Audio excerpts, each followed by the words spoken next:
ನಿಮಗೆ ಗೊತ್ತಿರುವಂತೆ ನಿನ್ನೆ ನಾನು ಪೊಲೀಸ್ ಮತ್ತು VAO ನೇಮಕಾತಿ ಕುರಿತಂತೆ ಹೇಳಿದ್ದೆ. ಏನು ಅಂತಂದರೆ ಯಾವ ರೀತಿಯಾಗಿ ನೇಮಕಾತಿ ಪ್ರಕ್ರಿಯೆ ಇದೆ ಅಂತ.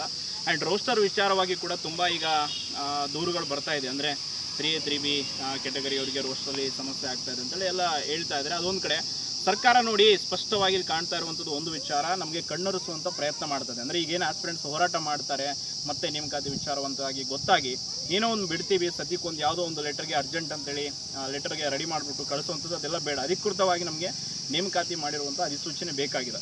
ಸೊ ಇನ್ನೊಂದು ವಿಚಾರ ಅಂತಂದರೆ ನಾವೆಲ್ಲ ಹೋರಾಟ ಮಾಡಿದಂಥದ್ದು 2-2.5 ಲಕ್ಷ ಏನು ಖಾಲಿ ಇತ್ತು ಹುದ್ದೆಗಳು ಒಟ್ಟಾರೆ, ಅದರ ಒಂದು ಭರ್ತಿಗಾಗಿ ಕೇವಲ 56,000 ಹುದ್ದೆಗಳನ್ನು ಭರ್ತಿ ಮಾಡಿ ಅಂತ ಎಲ್ಲೂ ಕೂಡ ಬೇಡಿಕೆ ಇರಲಿಲ್ಲ. ಬಟ್ ಅದು ಸರ್ಕಾರ ಹೇಳಿದಂಥದ್ದು 56,000 ಹುದ್ದೆಗಳನ್ನ ಭರ್ತಿ ಮಾಡ್ತೀವಿ ಅಂತ. ಅದಕ್ಕೂ ಕೂಡ ಟೈಮ್ ಲಿಮಿಟ್ ಇಲ್ಲ.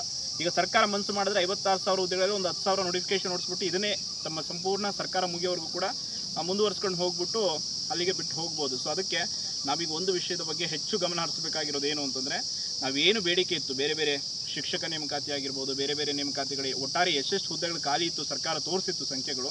ಸೊ ಅದರ ಭರ್ತಿಗಾಗಿ ನಾವು ಬೇಡಿಕೆ ಇಡಬೇಕಾಗಿದೆ. ಹಾಗೆ KPSC ಒಂದು ಪಾರದರ್ಶಕತೆ ನೇಮಕಾತಿಗಾಗಿ ಸೊ ನಮ್ಮ ಒಂದು ಏನು ಡಿಮ್ಯಾಂಡ್ ಇದೆ, ಪಾರದರ್ಶಕವಾಗಿ ನೇಮಕಾತಿ ಆಗಬೇಕು KPSCಯಲ್ಲಿ ಅಂತೇಳಿ.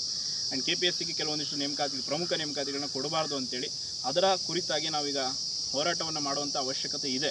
ಸೊ ಅದರ ಬಗ್ಗೆ ನಮಗೆ ನಿನ್ನೆ ನಾವು ಕೆಲವೊಂದಿಷ್ಟು ಪ್ರಮುಖ ರಾಜಕೀಯ ನಾಯಕರನ್ನು, ಕೆಲವೊಂದಿಷ್ಟು ಸಂಘಟನೆಗಳನ್ನು, ಬೇರೆ ಬೇರೆ ಎಲ್ಲ ಒಂದು ವಿದ್ಯಾರ್ಥಿ ನಾಯಕರನ್ನು ಭೇಟಿಯಾದಾಗ ಅವರು ಹೇಳಿದಂಥದ್ದು ಇಷ್ಟೇ, ನೀವೇನಾದರೂ ಮತ್ತೊಮ್ಮೆ ಹೋರಾಟ ಮಾಡ್ತೀವಿ ಅಂತಂದರೆ ಈಗ ನಮಗೆ ವಿದ್ಯಾರ್ಥಿಗಳ ಅಭಿಪ್ರಾಯ ತುಂಬ ಮುಖ್ಯ. ಯಾಕೆ ಅಂತಂದರೆ ಈಗೇನು ಮಾಡಿದೆ ಸರ್ಕಾರ, ಏನೋ ಒಂದು PC ನೋಟಿಫಿಕೇಶನ್ ಮಾಡ್ತೀವಿ ಅಂತೇಳಿ ನಿನ್ನೆ ರೆಡಿ ಮಾಡಿದೆ, ಈಗ ರೋಸ್ಟರ್ ರೆಡಿ ಮಾಡಿದೆ.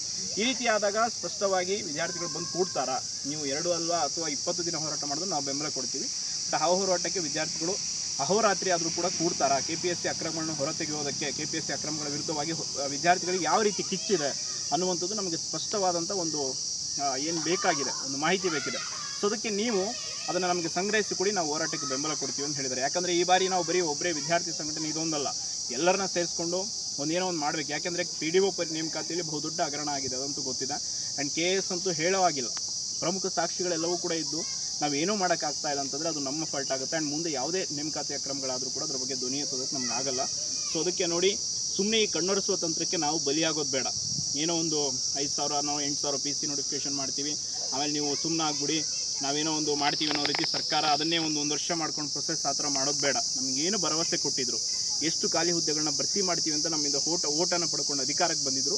ಸೊ ಅಷ್ಟು ಹುದ್ದೆಗಳನ್ನ ಭರ್ತಿ ಮಾಡೋದಕ್ಕೆ ಸರ್ಕಾರ ಸಿದ್ಧತೆ ಮಾಡ್ಕೋಬೇಕು. ಮೊದಲ ಹಂತದಲ್ಲಿ 56,000 ಹೇಳಿದ್ದಾರೆ, ಬಟ್ 56,000ದಲ್ಲಿ ಇನ್ನೂ ಹಲವಾರು ಖಾಲಿ ಇರುವ ಹುದ್ದೆಗಳಿಗೆ ಆರ್ಥಿಕ ಇಲಾಖೆ ಏನು ಮಾಡಿದೆ, ಅನುಮತಿ ಕೊಟ್ಟಿಲ್ಲ. ನಿಮ್ಗೆ ಗೊತ್ತಿದೆ 56,000ದಲ್ಲಿ ಎಷ್ಟು ಮಾತ್ರ ಆರ್ಥಿಕ ಇಲಾಖೆ ಅನುಮೋದನೆ ಕೊಟ್ಟಿದೆ ಅಂತೇಳಿ. ಸೊ ಅದಕ್ಕೆ ಅದೆಲ್ಲ ಒಂದು ಕಂಪ್ಲೀಟಾಗಿ ಆ ವಿಷಯದ ಬಗ್ಗೆ ಸೀರಿಯಸ್ ಆಗಿ ಗಮನ ಹರಿಸಬೇಕಾಗಿದೆ. ಹಾಗಾಗಿ ನಿನ್ನೆ ಭೇಟಿ ಮಾಡಿದಂಥ ರೀತಿಯಾಗಿರ್ಬೋದು, ಆ್ಯಂಡ್ ಅಲ್ಲಿ ಚರ್ಚೆ ಆದಂಥ ವಿಷಯಗಳ ಕುರಿತಾಗಿ ನಿಮ್ಮ ಅಭಿಪ್ರಾಯ ಸಂಗ್ರಹಣೆಗಾಗಿ ಈ ಒಂದು ವಿಡಿಯೋ ತುಂಬ ಪ್ರಮುಖವಾಗಿದೆ. ಹಾಗೆ ನಿಮ್ಮ ಏನೇ ಅಭಿಪ್ರಾಯ ಇದರಿಂದ ಯಾವ ರೀತಿಯಾದಂಥ ಹೋರಾಟ ಅಥವಾ ಯಾವ ರೀತಿಯಾದಂಥ ಬೇಡಿಕೆಗಳನ್ನು ಇಡಬೇಕು ಅನ್ನೋದ್ರ ಬಗ್ಗೆ ನೀವು ನಿಮ್ಮ ಅಭಿಪ್ರಾಯವನ್ನು ತಪ್ಪದೇ ಕಮೆಂಟ್ ಮೂಲಕ ತಿಳಿಸಿ.